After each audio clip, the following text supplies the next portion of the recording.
importância, né, da gente estudar esses temas, ela é muito grande e, em se tratando de resíduos hospitalares, nosso grande problema hoje está justamente com relação ao descarte. Infelizmente, nem todos os municípios, infelizmente, nem todos os serviços de saúde, é claro que o foco da minha fala de hoje é o serviço hospitalar, mas nós sabemos que resíduos eles são gerados em todos os serviços de saúde. Então, infelizmente, nem todos têm uma correta política de acondicionamento, de transporte, de descarte, e esses resíduos em contato com o meio ambiente, nós sabemos que geram prejuízos, inúmeros prejuízos assim, que geram até consequências futuras para toda, né, para todo o ambiente, para toda uma região. Então, hoje nós vamos conversar, relembrar a classificação desses resíduos, relembrar como que se dá o correto transporte, correto armazenamento, como que é o tratamento desse resíduo hospitalar antes dele ser eliminado e como que é o correto descarte desse resíduo. E aí a gente vai refletir um pouquinho sobre situações onde esses resíduos hospitalares não são corretamente descartados e os prejuízos que nós temos aí para a saúde, ambiente e sociedade, tá? Então, meu nome, deixa eu só voltar aqui para eu conseguir ir para o slide de novo. Isso, meu nome é Wallace, tá? Eu sou professor já há 6 anos, né? A minha formação, eu sou cirurgião dentista, sou mestre em clínicas odontológicas integradas, especialista em gestão em saúde, saúde coletiva, saúde da família, prótese dentária, orientação, supervisão e inspeção escolar. Também trabalho como coordenador de curso aqui em Montes Claros. Eu sou coordenador de um curso de odontologia das faculdades Prominas. Também trabalho com outros cursos de graduação, também dou aula em cursos como fisioterapia, psicologia, estética e cosmética, justamente por essa formação em saúde coletiva, em saúde da família. Então, ela me abre muitos leques, né? E uma das minhas linhas de trabalho, de estudo, são justamente essas questões relacionadas aos impactos coletivos de saúde e de adoecimento. Então, eu trabalho muito com impacto social, impacto coletivo de determinadas doenças. Eu estudo muito doenças crônicas não transmissíveis, né? Vocês acadêmicos do 10º período, vocês conhecem muito bem. Então, nós temos inúmeras morbidades, como diabetes, hipertensão, cardiopatias. Então, eu tenho uma linha de pesquisa onde eu estudo muito o impacto dessas doenças crônicas em saúde coletiva, o impacto, né, em qualidade de vida. Trabalho muito com pesquisa qualitativa, onde a gente avalia realmente aí, impactos sobre a qualidade de vida de adoecimentos. E, é claro, não tem como a gente falar de saúde sem a gente falar de ambiente, sem a gente falar de meio ambiente, né? Então, são áreas que estão intimamente relacionadas. Nós sabemos que hoje, simplesmente a ideia de que ausência de doença significa saúde, isso não nos responde mais, não nos atende mais. Então, o conceito de saúde hoje ele é um conceito ampliado. O indivíduo hoje, para ele ser considerado saudável, ele tem que ter um completo equilíbrio com relação a todos os aspectos que estão relacionados à sua vida, aspecto relacionado à saúde física, intelectual, social, ambiental. Então, nós sabemos hoje que nós temos determinantes que são 100%, importantes para que o indivíduo se considere saudável ou não. E o determinante ambiental, cada vez mais, ele faz parte dos nossos estudos em saúde coletiva. O indivíduo, ele faz parte de um sistema, ele está inserido em um sistema. Eu, por exemplo, trabalhando com alunos do curso de odontologia, eu não posso trabalhar cárie, que é uma doença multifatorial, uma doença que envolve inúmeras questões, sem identificar questões sociais, sem identificar questões ambientais. A criança não escova os dentes, não é só porque ela não quer. Existe um contexto por trás dessa ausência dessa prática que nós, profissionais da saúde coletiva, não podemos eliminar. E esse contexto, ele cada vez mais tem sido estudado e os impactos desses determinantes para a vida do indivíduo cada vez mais têm sido trabalhados e nós hoje atuamos muito mais nesses determinantes do que especificamente naquele adoecimento.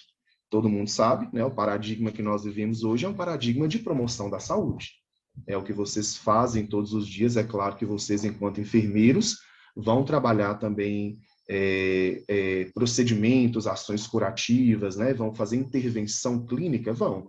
Mas as práticas de promoção de saúde, de prevenção de doenças, elas hoje são o nosso carro-chefe. Nós queremos indivíduos saudáveis, queremos qualidade de vida. Então, cada vez mais estudar esses temas, né, é algo extremamente importante para a gente. Como nós sabemos, existe um programa, né, um programa muito bem organizado, né, que é chamado de Programa de Gerenciamento de Resíduos de Serviço de Saúde. Então, existe aí uma normativa, nós temos inúmeras portarias, nós temos inúmeras, né, notas técnicas normativas que direcionam, de fato, como o serviço de saúde deve trabalhar com esses resíduos que são gerados durante o seu trabalho. Então, esse programa de gerenciamento trabalha com essa, né, gestão desses produtos que são gerados, com acondicionamento, ou seja, o armazenamento, né, a separação, que tipo de material vai ser destinado para determinado local, trabalha com transporte, qual que é o tratamento correto, né, desse tipo de resíduo que é gerado, todas essas ações com um grande objetivo, né, que é fazer com que nós tenhamos, de fato, uma proteção da saúde pública e do meio ambiente, já que nós sabemos que esses resíduos, eles têm um grande potencial aí de gerar danos, caso eles sejam trabalhados de forma incorreta, né? Então, o grande objetivo desse programa de gerenciamento de resíduos de saúde é gerenciar de forma segura os resíduos de acordo com as legislações vigentes, visando a redução na geração de resíduos perigosos e não perigosos, bem como a redução nos riscos com acidentes com esses resíduos. Além de toda essa questão social ambiental no que diz respeito ao descarte, existe uma grande linha de estudo também do Programa de Gerenciamento de Resíduos do Serviço de Saúde, que é a questão de biossegurança, que é a questão de cuidados realmente com acidentes de trabalho. Então, existe uma grande temática aí, já que nós, profissionais, que estamos lidando diretamente com esses resíduos, nós temos esse risco, né, da gente sofrer algum tipo de acidente, algum tipo de contaminação. Então, dentro de todo esse programa aí, existem várias linhas, né, que são trabalhadas, e hoje a gente vai focar na linha mesmo de armazenamento, acondicionamento e destino final desse resíduo do serviço de saúde que é gerado nas práticas em saúde, tá bom? Então, nós temos inúmeras resoluções, né? Muitas delas para cada tipo de resíduo que é gerado, tá? Algumas específicas para determinado tipo de serviço de saúde, tá? Mas as principais delas são aquelas que direcionam como regra geral, tá? Principalmente as resoluções da Anvisa, né? A RDC 306 de 2004 e uma normativa do CONAMA também de 2005, que classificam os resíduos do serviço de saúde nesses 5 grandes grupos, e essa classificação, ela foi feita, né? Ela foi criada considerando características biológicas, características físicas e características químicas desses produtos que são utilizados e que geram resíduos, tá? Então, essa classificação dos resíduos, ela considera aí tipos de resíduos e suas aplicabilidades. Então, nós temos basicamente 5 grupos, que aí nós vamos relembrar quais são esses 5 grupos, né? Quais são, eu trouxe vários exemplos de resíduos que estão, né, em cada grupo, e aí nós vamos conversar um pouco sobre o correto manejo desse tipo de resíduo no serviço de saúde, tá bom? Então, nós temos os resíduos biológicos, aqueles mais radioativos, aqueles pérfuro-cortantes, né? Todo mundo conhece a caixinha de pérfuro-cortante, amarelinha, que está representada ali no grupo E, tá? A gente só vai relembrar mesmo essas classificações, tá? Então, começando pelo primeiro grupo, né, que é o grupo A, então nós temos resíduos gerados, né, nesse grupo, que são aqueles que fazem parte de todo um conjunto biológico, tá? Então, são resíduos que geralmente têm contato com material biológico, seja sangue, seja uma secreção, seja até uma saliva, tá? Qualquer tipo de material, mucosa, epitélio, então qualquer tipo de material de resíduo que tenha essa influência biológica entra nesse grupo A. Então, a gente tem alguns exemplos, como aí a bolsa de sangue que é utilizada, uma bolsa dialisadora, um equipo, né, para sem ponteira para algum medicamento, para soro, né? É claro que aí a agulha, propriamente dita, né? Que a gente faz a punção lá, ela vai ser descartada em grupo E, vai ser classificada no grupo E, tá? Algum tipo de extensor de medicamento, alguma seringa de salinização, os nossos equipamentos de proteção individual, né? Os nossos tão importantes EPIs sempre foram muito importantes, e agora com essa pandemia, eu falo que tem situações complicadas, ruins, que elas vêm até para nos ensinar um pouco mais. Imagina no nosso trabalho, vocês que vão ter um trabalho muito direto na questão hospitalar, unidade básica de saúde, vocês imaginam o tanto de negligência que existe em profissionais que não se cuidam, que não pensam que existe a contaminação cruzada. Então, a contaminação cruzada é fato, ela existe, né? Então, nós podemos nos contaminar, nós podemos contaminar o paciente, né? Já que nós temos aí paciente contaminado, nós temos meio contaminado, então eu falo que contaminação cruzada é uma relação de profissional, paciente e ambiente, né? Então, cada vez mais, o uso de equipamentos de proteção individual tem sido falado, e isso foi muito bom para os profissionais de saúde. Quantas vezes aí a gente já não vê profissionais que vão fazer procedimentos invasivos, procedimentos onde o paciente, né, tem algum tipo de sangramento, sem luva, sem máscara. Então, hoje a gente está vendo que, para a nossa segurança, é claro que, infelizmente, né, foi preciso um vírus pesadaço para que a gente acordasse para a vida, né? E aí é claro que, infelizmente, a pandemia trouxe prejuízos assim para a vida como um todo, mas eu digo, para os profissionais de saúde, ela veio como um alerta para a biossegurança. Então, esse alerta, esse gatilho foi muito bom. Então, hoje nós temos um pouco mais de cautela, nós temos um pouco mais de cuidado, já que nós estamos trabalhando com resíduos altamente infectantes, altamente contaminantes. Tá bom? Então, todo tipo de luva, de avental, né, própria gaze, algodão, seringa sem agulha, né, muitas vezes a gente quer irrigar alguma coisa, todo tipo de material, né, que não seja pérfuro cortante, que teve algum tipo de contato com material biológico, sangue, secreção, se enquadra nesse grupo A, né? E aí a gente tem também descarte de bolsas de transfusão, algumas bolsas, né, que contêm sangue, algum tipo de material também que é utilizado em algum procedimento, e até algum tipo de sobra de amostra de laboratório, que vem algum tipo de sangue, algum tipo de líquido corpóreo que é utilizado. Então, tudo isso está classificado no grupo A, tá bom?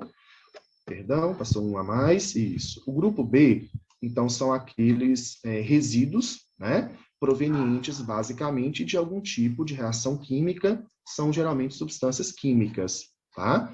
Então, resíduos que contêm algum tipo de substância química de algum equipamento, um frasco de algum reagente, frasco de medicamento, né? Então, esses resíduos do grupo B, eles são comumente, né, formados, trabalhados, principalmente em laboratório, tá? Então, muitos de vocês aqui podem seguir para a pesquisa científica, a pesquisa laboratorial, é uma pesquisa que cresce cada vez mais, então vocês vão utilizar reagentes, vocês vão utilizar produtos, né, os seus experimentos aí em pós-graduações, então, além disso, esses outros materiais que eu falei, nós temos as lâmpadas fluorescentes também, ou algum tipo de fluido ou de fluente de algum tipo de equipamento que a gente utiliza, tá?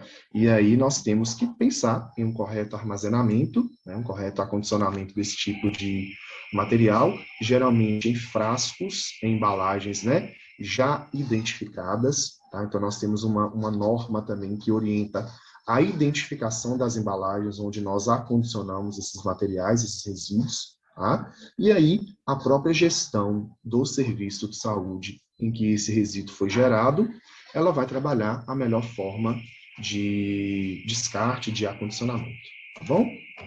Os resíduos do grupo C são aqueles todos que envolvem a radiação.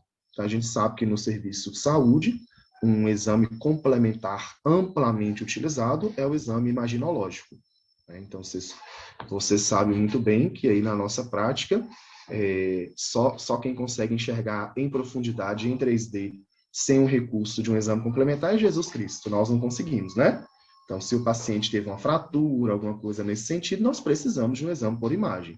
E aí nós temos as radiografias, tomografias, ressonâncias. Então, todos esses exames, eles utilizam equipamentos, eles utilizam substâncias, né, para que a gente consiga gerar as imagens. É claro que agora, com o advento da radiologia digital, a gente tem diminuído cada vez mais esses resíduos biológicos, esses resíduos de serviço de saúde do grupo C, tá? Que são esses resíduos radioativos. Então, a radiologia digital, ela colaborou muito com o meio ambiente. Nós diminuímos cada vez mais esses resíduos, mas nós ainda temos hospitais, nós ainda temos serviços de saúde que trabalham com a radiologia convencional ou a imagenologia convencional, tá bom? A gente sabe, né, que essas substâncias radioativas, elas, quando em contato com um determinado tipo de paciente, em uma dose muito alta, elas podem gerar um prejuízo muito grande. É claro que, quando a gente fala de risco, né, de material radioativo, o foco é a dose. Se a dose ela é pequena, se a pessoa faz uma radiografia de tórax, uma radiografia de pulmão, ela fez uma vez ao ano, uma vez na vida, isso não vai gerar nenhum problema para ela. O problema é a dose. Então, quanto mais esse indivíduo tem contato, quanto mais, né, até o próprio profissional de saúde tem contato com esse tipo de material, aí o risco, aí ele aumenta. Então, por isso, esse material também precisa de um cuidado especial, tá bom? O grupo C, dos resíduos, né, gerados no serviço de saúde, já entra aí um grupo bem variado, tá? De resíduos com líquidos, né? Papéis, insumos mesmo que a gente utiliza na nossa prática, tá? Amotolias vazias, aí vem alguma bolsa de soro, algum tipo de local onde fica acondicionado hipoclorito, detergente, álcool, né? Ou até resíduos, né, desses próprios materiais, algum cabo, copo descartável, uma garrafa plástica, né? São, teoricamente, aqueles resíduos menos contaminantes, tá bom? Mas eles também precisam de um acondicionamento específico, tá? De um destino específico aí. Então, a gente tem todo esse restante de material que nós utilizamos, tá? Coloquei essa listinha aí bem ampla, né? Com vários exemplos, é só mesmo para vocês lembrarem que o grupo D são esses insumos que nós utilizamos, tá? Alguma sobra de alimento, até materiais de escritório, como canetas, então isso tudo é descartado e acondicionado nesse grupo, no grupo D de resíduos, tá? O grupo E, agora, são aqueles materiais que geram resíduos pérfuro-cortantes. Então, esses materiais aí, eles têm um risco de contaminação muito grande, já que eles têm o poder de penetração na nossa mucosa, né? Ou até na própria pele. Então, isso é muito perigoso. Então, o acondicionamento desses materiais, desse grupo E, tem que acontecer de uma forma muito bem organizada, de uma forma muito bem trabalhada, já que os acidentes com pérfuro-cortantes, eles podem transmitir inúmeras doenças para o profissional de saúde. Então, nós, enquanto profissionais, precisamos pensar nisso. É claro que o paciente tem um risco também, isso é fato, né? Mas, lidando com esses materiais pérfuro-cortantes, nós, profissionais de saúde, temos que ter... Alguém quer perguntar alguma coisa? Deixa eu ver. Acho que ligou, foi sem querer o microfone, né? Foi sem querer. Nós, enquanto profissionais de saúde, precisamos pensar nisso, né? Então, utilização de agulha, de scalp, lâmina de bisturi, alguma lanceta, né? Então, o profissional enfermeiro utiliza muito, tá? Então, nós precisamos pensar nesse cuidado, tá? Para que a gente realmente não tenha esses acidentes. Então, eu coloquei a classificação, né, dos resíduos de serviço de saúde, só para vocês relembrarem, possivelmente vocês já devem ter estudado em outras disciplinas, só mesmo para vocês relembrarem, tá bom? Então, nós temos grupo A, B, C, D e E. Então, agora, a gente já entra, né, no manuseio propriamente dito, né, no destino desse resíduo de serviço de saúde que é gerado. Então, depois que esse resíduo ele foi gerado, o primeiro ponto aí é uma empresa que vai fazer a coleta, né, desse tipo de material, tá? Mas é claro que antes de uma empresa coletar, existem profissionais do serviço de saúde que fazem esse trabalho. profissionais que têm uma missão, profissionais extremamente importantes para o serviço, geralmente profissionais que têm formação técnica, né, ou até profissionais que trabalham na área de limpeza. Então, o primeiro transporte, né, a primeira coleta é a coleta interna. Então, ela vai ser realizada, né, sempre atendendo já um roteiro, sempre atendendo uma programação, né, que é feita pelo serviço de gerenciamento de resíduos daquele local de trabalho, daquele serviço, né, daquele hospital, ou até de outro tipo de serviço, mas já, né, o foco nosso hoje é hospital. Então, geralmente, todo hospital tem uma equipe que trabalha com esse tipo de planejamento, de monitoramento, tá bom?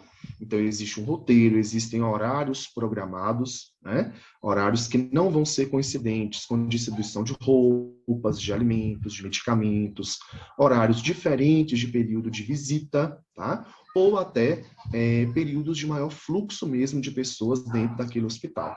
Então, existe todo um planejamento, existe todo um protocolo para essa coleta inicial, que é a coleta ou transporte interno, tá?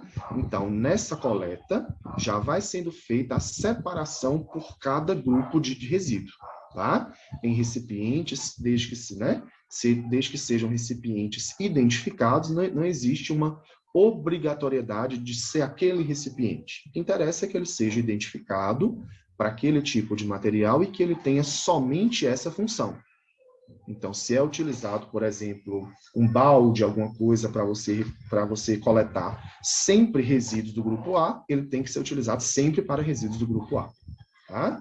Então, eles têm que geralmente ser providos de rodinhas, né, já que isso vai favorecer o transporte, tá? Eles têm que ser de um material rígido, um material que permita uma boa higienização, então eles têm que ser laváveis, né? Impermeáveis, e aí eles têm que sempre ter uma tampa, de preferência uma tampa articulada com o próprio corpo, tá? O ideal é que ele tenha cantos e bordas todos arredondados, isso aí a gente já evita acidentes também, né? E sempre eles vão ser identificados pelo símbolo que é correspondente ao grupo de resíduos que ele transporta, tá? De acordo com aquela regulamentação. Então, essa coleta interna, ela segue esse protocolo aí, tá? Deixa eu passar aqui. Isso, então depois que esse resíduo do serviço de saúde foi coletado dentro do hospital, então ele passa por uma fase que nós chamamos de armazenamento temporário. Então, esse armazenamento temporário nada mais é que a guarda temporária desses recipientes que contêm esses resíduos que já foram acondicionados, então eles já foram devidamente separados, já foram devidamente organizados. Então, eles vão ser agora armazenados, guardadinhos, em um local próximo, né, aos pontos de geração desses resíduos, tá? Visando aí, então, uma maior agilidade nesse momento agora de uma coleta externa. Tá? Então, geralmente eles têm um local onde eles são armazenados, você tem ali uma saída de emergência, uma porta que já tem, né, uma saída direto com a parte externa do hospital, sem precisar passar por corredores, nada disso, justamente, né, para que seja otimizado aí esse deslocamento entre os pontos geradores e o destino final para a coleta externa. Tá? Então, esse local de armazenamento ele tem que existir dentro de um hospital, ele tem que existir dentro desse local que vai fazer esse correto trabalho, esse correto manejo desse resíduo de serviço de saúde. Tá bom? Então, a terceira etapa, né, desse gerenciamento, isso tudo dentro desse programa de gerenciamento de resíduos, é a coleta e o transporte externo. Então, nós temos empresas devidamente credenciadas, empresas que têm aí um forte monitoramento pela vigilância, por vários serviços de saúde que trabalham com esse objetivo, tá? E que tem um protocolo de trabalho correto, ideal, sempre pensando em critérios de segurança. Tá? Então, esse transporte ou coleta externo, né? Transporte externo ou coleta externa, consiste, então, na remoção desses resíduos de serviço de saúde, né? Daquele abrigo, daquele local onde eles estavam armazenados, né? Até alguma unidade de tratamento ou disposição final. Por que eu coloquei unidade de tratamento ou disposição final? A gente sabe que, infelizmente, nem todos os resíduos passam pelo tratamento ideal que eles deveriam passar, tá? A gente sabe muito bem aí que tem hospitais, que tem serviços de saúde, que eles simplesmente têm um lote vago onde esses resíduos são todos descartados. Então, a responsabilidade social e ambiental, ela é muito grande, ela tem que ser muito presente, tá? Nas empresas ou nos próprios gestores desses serviços de saúde. O ideal, então, é que a gente tenha um correto tratamento, utilizando-se técnicas que vão garantir aí a preservação de condições de acondicionamento, a integridade dos trabalhadores, da população e do meio ambiente. Então, o ideal é que esse transporte, essa destinação aí seja, de fato, sempre de acordo com normas, com orientações, né, de empresas, até de serviços, até de limpeza urbana, ou outros serviços aí que trabalham com essa finalidade também. Tá bom? Deixa eu só passar aqui para vocês. Isso. Então, depois que esse resíduo ele passou por esse transporte externo, né, então ele foi destinado ao seu local, aí a gente espera, né, que esse local seja um local onde nós consigamos, de fato, fazer um tratamento preliminar desse resíduo. Então, esse tratamento preliminar, ele consiste na descontaminação desses resíduos. Tá? O ideal mesmo, se a gente for estudar aí protocolos de biossegurança, se a gente for estudar aí orientações de biossegurança, nós sabemos que a forma mais segura que a gente tem aí de descontaminação de algum tipo de material é o processo de esterilização. Então, hoje nós utilizamos as autoclaves, que através de um vapor úmido, né, conseguem aí eliminar micro-organismos daquela superfície, fazendo com que ela fique longe de contaminação. Tá? Mas nós temos aí também protocolos de desinfecção, né, de descontaminação de baixo nível, mas que já colaboram. Então, todo tipo de descontaminação é válido. Tá? Então, quanto mais a gente pensar nisso, melhor. Então, aí existem formas, né, da gente trabalhar a descontaminação desse resíduo por meios físicos, meios químicos, né, desde que todo esse tratamento seja sempre realizado em condições de segurança, condições de eficácia, em um local específico para isso. Tá? Então, o ideal é que realmente esse processo de descontaminação consiga modificar as características químicas, físicas ou ainda biológicas desses resíduos, tá? E promover, claro, que é o nosso grande objetivo, que é pelo menos a redução, né, desses agentes que são nocivos à saúde humana, saúde animal e ambiental, mas, né, claro que se a gente conseguisse eliminar ou neutralizar esses agentes, aí é o ideal, tá? Então, as normativas trazem como o ideal é que esse tratamento, essa descontaminação desses resíduos, tenha o grande objetivo de eliminar esses agentes que são nocivos à nossa saúde e ao ambiente, tá? E aí a gente pensou nisso tudo, falamos primeiro dessa coleta interna, né? Depois a gente passa para esse transporte, né? Essa coleta externa, esse transporte externo, esse acondicionamento, esse tratamento, e aí a gente passa para a eliminação correta em um local que de fato tenha esse tipo de objetivo único, tá? Então é um local que tenha essa função, receber esses resíduos que foram já tratados, que foram descontaminados e agora eles serão eliminados, tá? Então o ideal é que o local realmente já esteja preparado para isso. E aí agora nós temos dois lados, né? Por mais que esse local esteja preparado ou por mais que ele não esteja, querendo ou não, nós estamos levando para o ambiente resíduos contaminados ou parcialmente contaminados. Então, nós sabemos que existe, sim, um grande impacto, né? Um impacto muito grande quando o ambiente, quando as pessoas lidam com esse tipo de material, né? A gente sabe que com o crescimento, né, o próprio crescimento populacional, o acesso ao serviço de saúde, o adoecimento que cada vez mais tem sido frequente, né? Então, esses resíduos, eles são gerados cada vez mais. Então, não tem como, né, a sociedade ficar livre, né, desses resíduos. E, infelizmente, nós sabemos que ainda grande parte deles são descartados de maneira incorreta, tá? Então, o nosso grande desafio aí, nós vamos falar um pouquinho sobre isso, é, de fato, o correto descarte, tá? Por mais que todas as etapas de todo o processo, né, de gerenciamento desses resíduos, por mais que todas as etapas sejam importantes, a destinação final é aquela que pode gerar o maior impacto, tá? Para o serviço de saúde, o impacto, a gente fala até de impacto social, impacto ambiental, tá?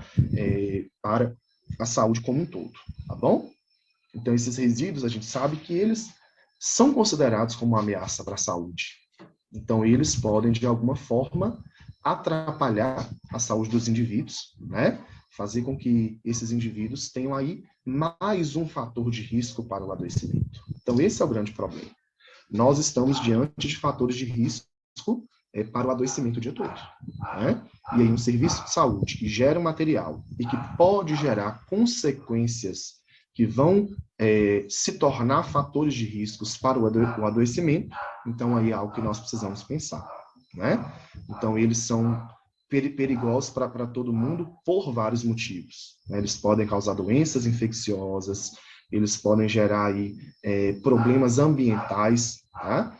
Então, o estudo desse resíduo de serviço de saúde, que é chamado, né, por muita gente, o famoso lixo hospitalar, né? É claro que quando a gente fala lixo hospitalar, nós estamos falando de um resíduo gerado no hospital, mas nós temos também resíduos de serviço de saúde gerados em outros locais, né? Então, esses resíduos sólidos, eles precisam ser descartados de uma forma correta, eles podem passar por alguns processos, como incineramento, alguns processos só de descontaminação, então isso aí depende muito de cada protocolo, depende muito, né, de cada empresa, tá?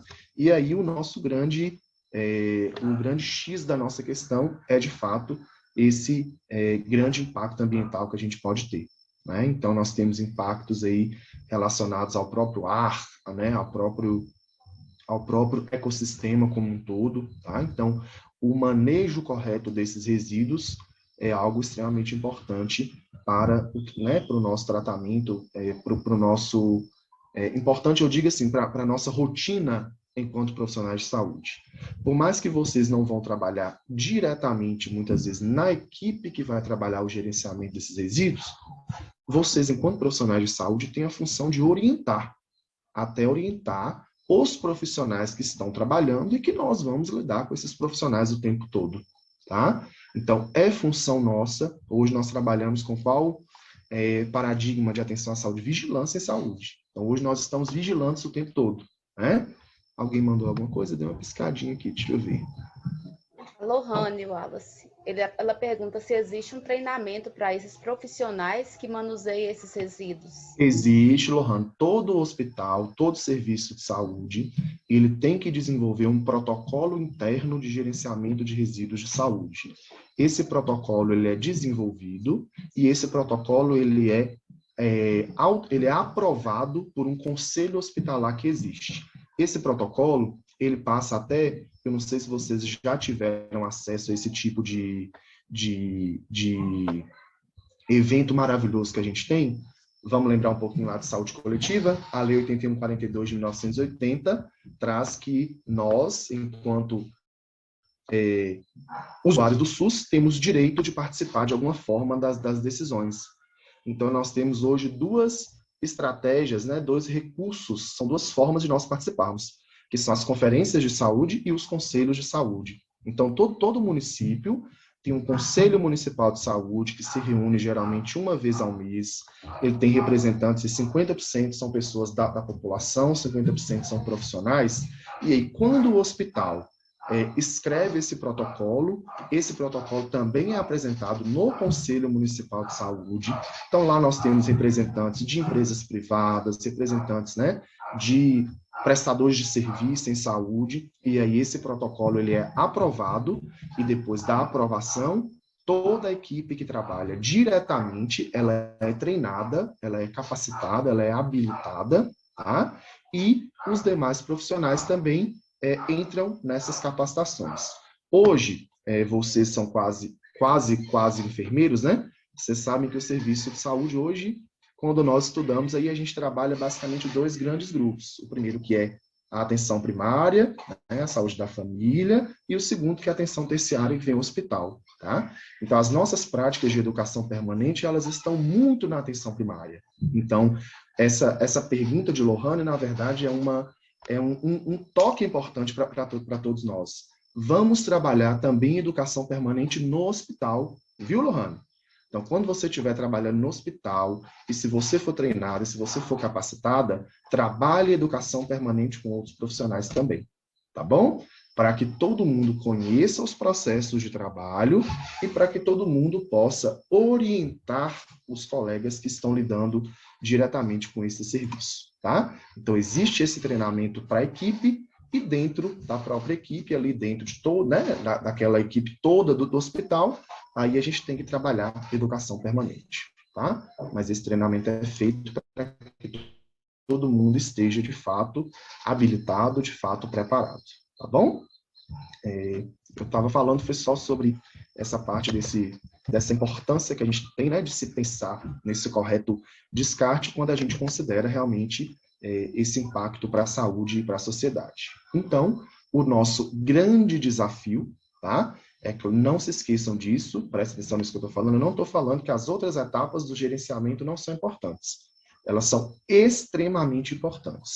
Mas do ponto de vista ambiental, o nosso grande desafio é o correto descarte. Tá? Então, hoje, inúmeros estudos, né? Antes de falar para vocês, eu pesquisei alguns artigos, busquei o que a literatura mais atual falava, né? Sobre a importância desses resíduos hospitalares e questão ambiental, e, de fato, os artigos mais atuais, artigos, assim, de revistas fantásticas, publicados internacionalmente, eles trazem esse grande desafio.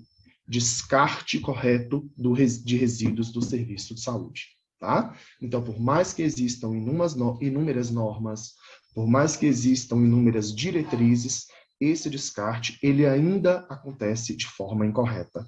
Tá? É claro que a gente sabe que existem outras questões aí relacionadas à fiscalização, relacionadas até à própria saúde pública, né? Já que nós temos órgãos de vigilância que têm o objetivo de trabalhar esse tipo de monitoramento, esse tipo de fiscalização, né? Então, esse desafio, ele não é só para profissionais gestores, é para todos os profissionais que estão lidando diretamente, né, diariamente com esses resíduos, tá? Então, é essencialmente importante. Então, já estou dando dicas para vocês aí, ó. TCC possivelmente já está encaminhado, mas vocês vão fazer pós-graduação, vocês vão fazer mestrado, vocês vão fazer doutorado. Utilizem essa temática que hoje é trabalhada pelo MEC como tema transversal, que é a questão ambiental, social, racial, tá? Isso está em alta, escrevam sobre isso, pesquisem sobre isso. Vocês vão conseguir publicar artigos, vocês vão conseguir ter resultados positivos de suas pesquisas e o principal, qual que é o nosso principal objetivo? Melhorar a saúde das pessoas. Quando nós escolhemos ser profissionais de saúde, nós temos que entender que nós temos uma missão. Então, tudo isso que nós estudamos, tudo isso que nós lemos, não é só para a gente ter trabalho publicado, não é só para a gente ter currículo, não. A gente quer melhoria de condição de saúde, melhoria de condição de vida.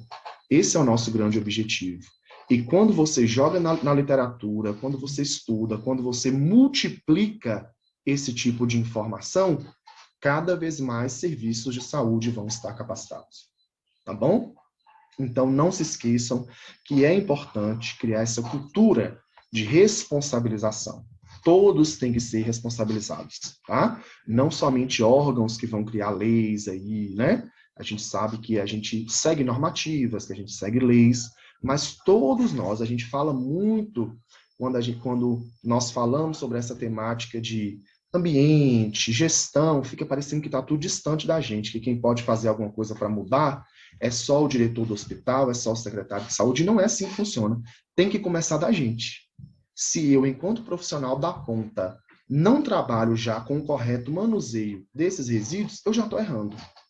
Então, eu preciso começar de mim, e aí nós vamos ter outras equipes, né, que vão trabalhar esse tipo de conscientização, esse tipo de necessidade maior. Tá?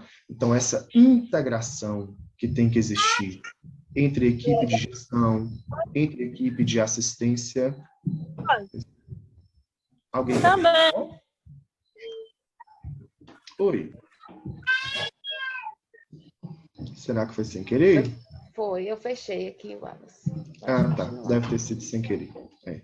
Então, esse tipo de formação, esse tipo de interação, tá? Essa integração, ela tem que existir. A literatura traz para nós isso.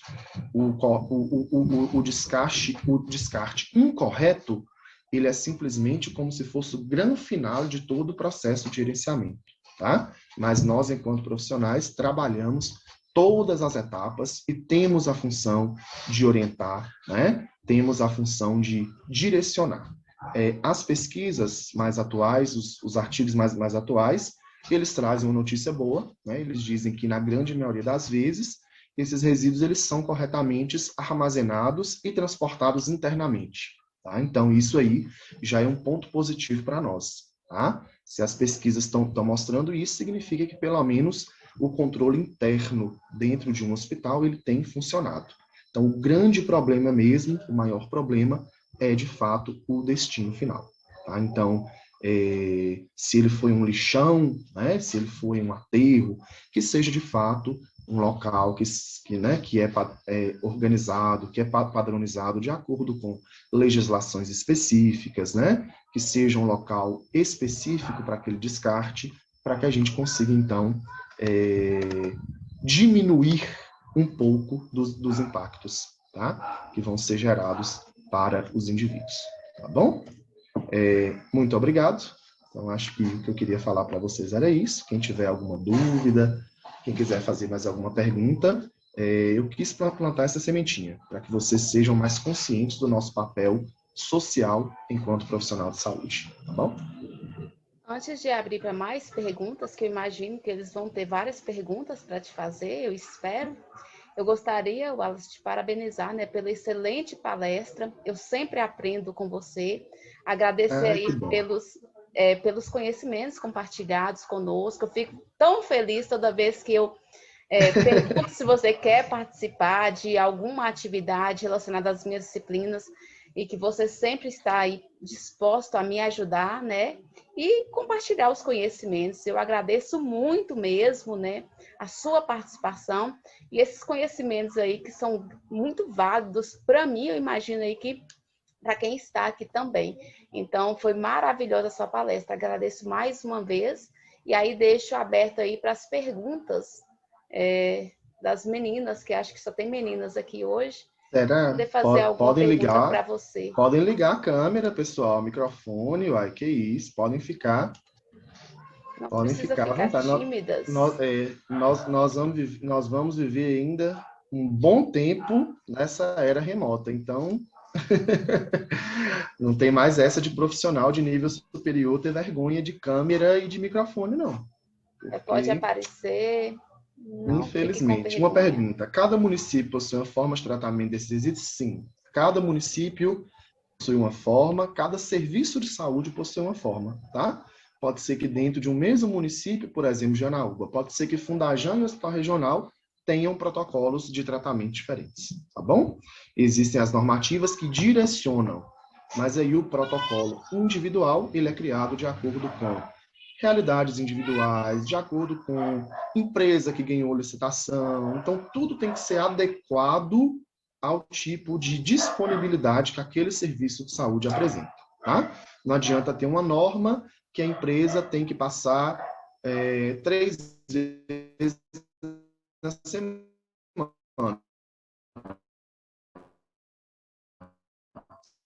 Se o contrato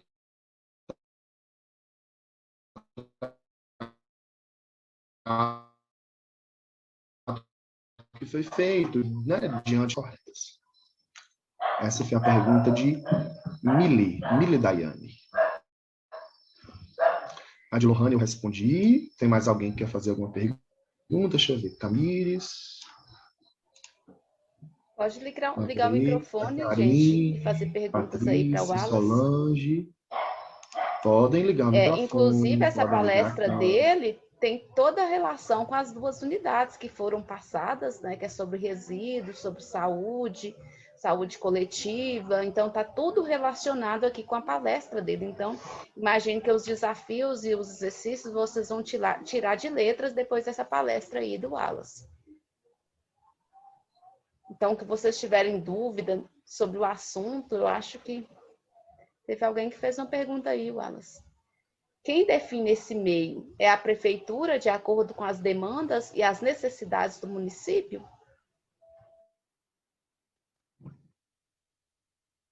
Teoricamente, é o serviço de saúde que define como deve funcionar, mas sempre estabelecendo essa parceria com o serviço de saúde municipal, com a prefeitura, tá? Então, não é a prefeitura que define. Na verdade, quem define é uma equipe de controle de infecção, de gerenciamento de resíduos do hospital. Aí, essa equipe, ela vai, né, apresentar essa proposta para o conselho, para o secretário de saúde, tá? Para que todos os órgãos relacionados ao serviço de saúde estejam falando a mesma língua, estejam por dentro de como vai funcionar esse protocolo, tá? Mas a definição, os detalhes, é da gestão hospitalar, tá? Todos eles de acordo com as orientações municipais, estaduais e federais. Então, não é eles, né?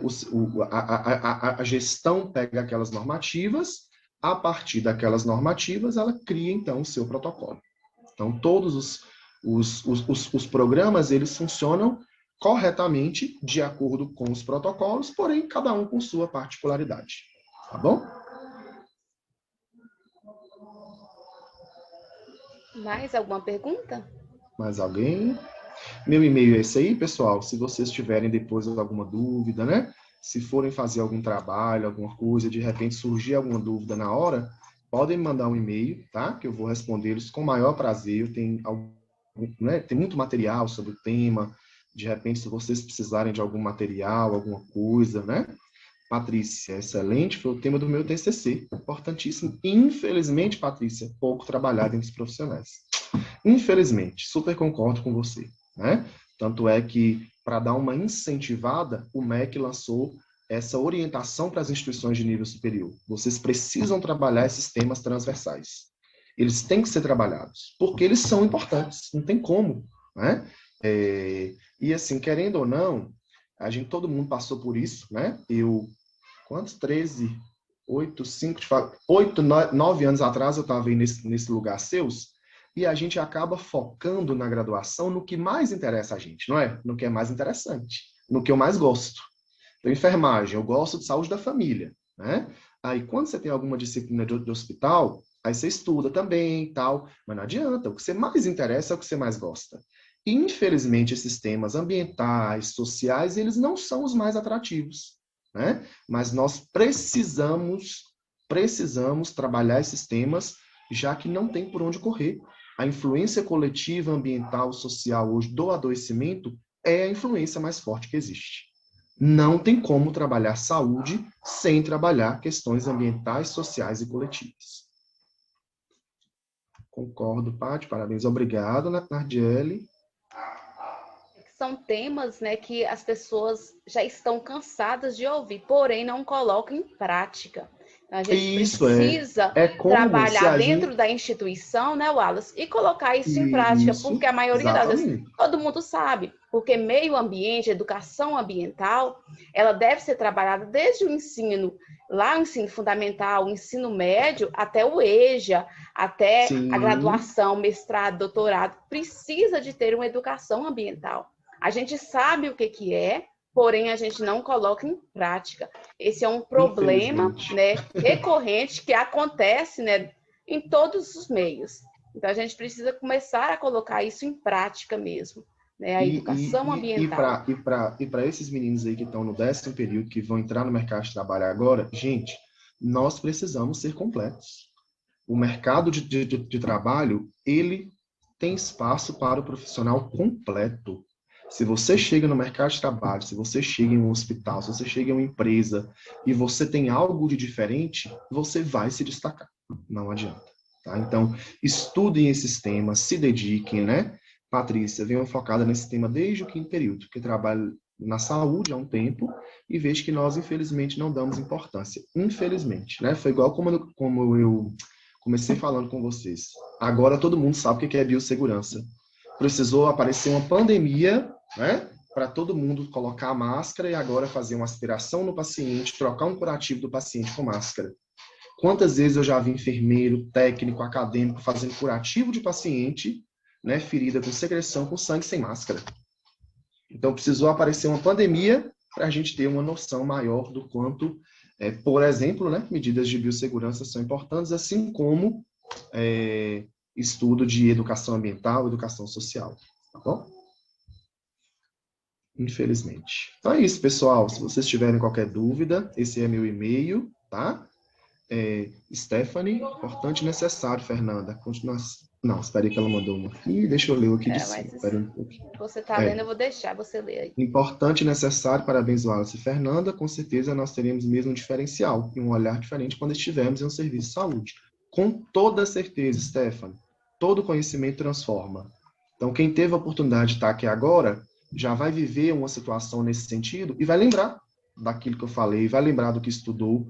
Então, a sua lida no seu trabalho, ela vai ser diferente, né? Então, isso aqui vai te diferenciar, com certeza. A questão é essa mesmo, Fernanda. A continuação no decorrer do dia a dia não acontece. Por exemplo, a separação dos resíduos, que infelizmente não é feita de forma correta. Infelizmente, a gente sabe disso, né? Infelizmente. Tamires. Obrigado, Tamires.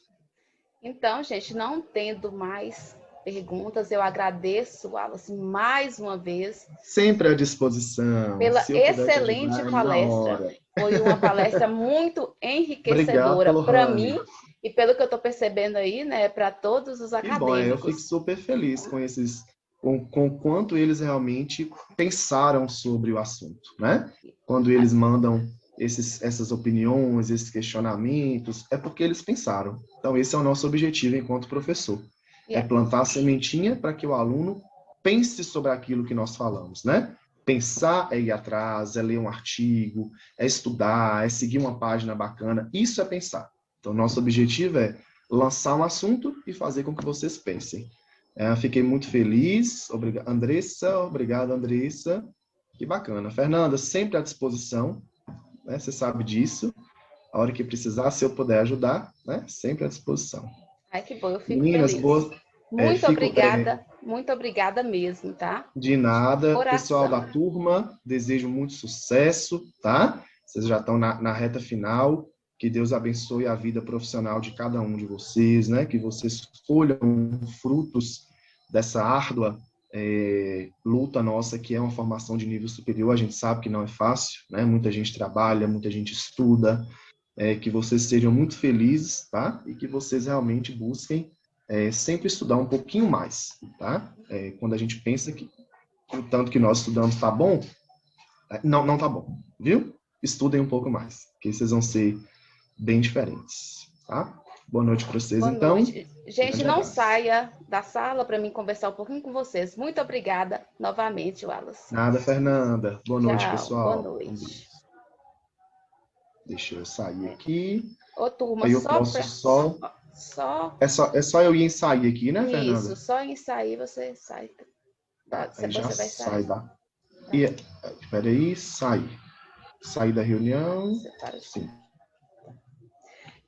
Ô, turma, só lembrando aqui, então, como ficou.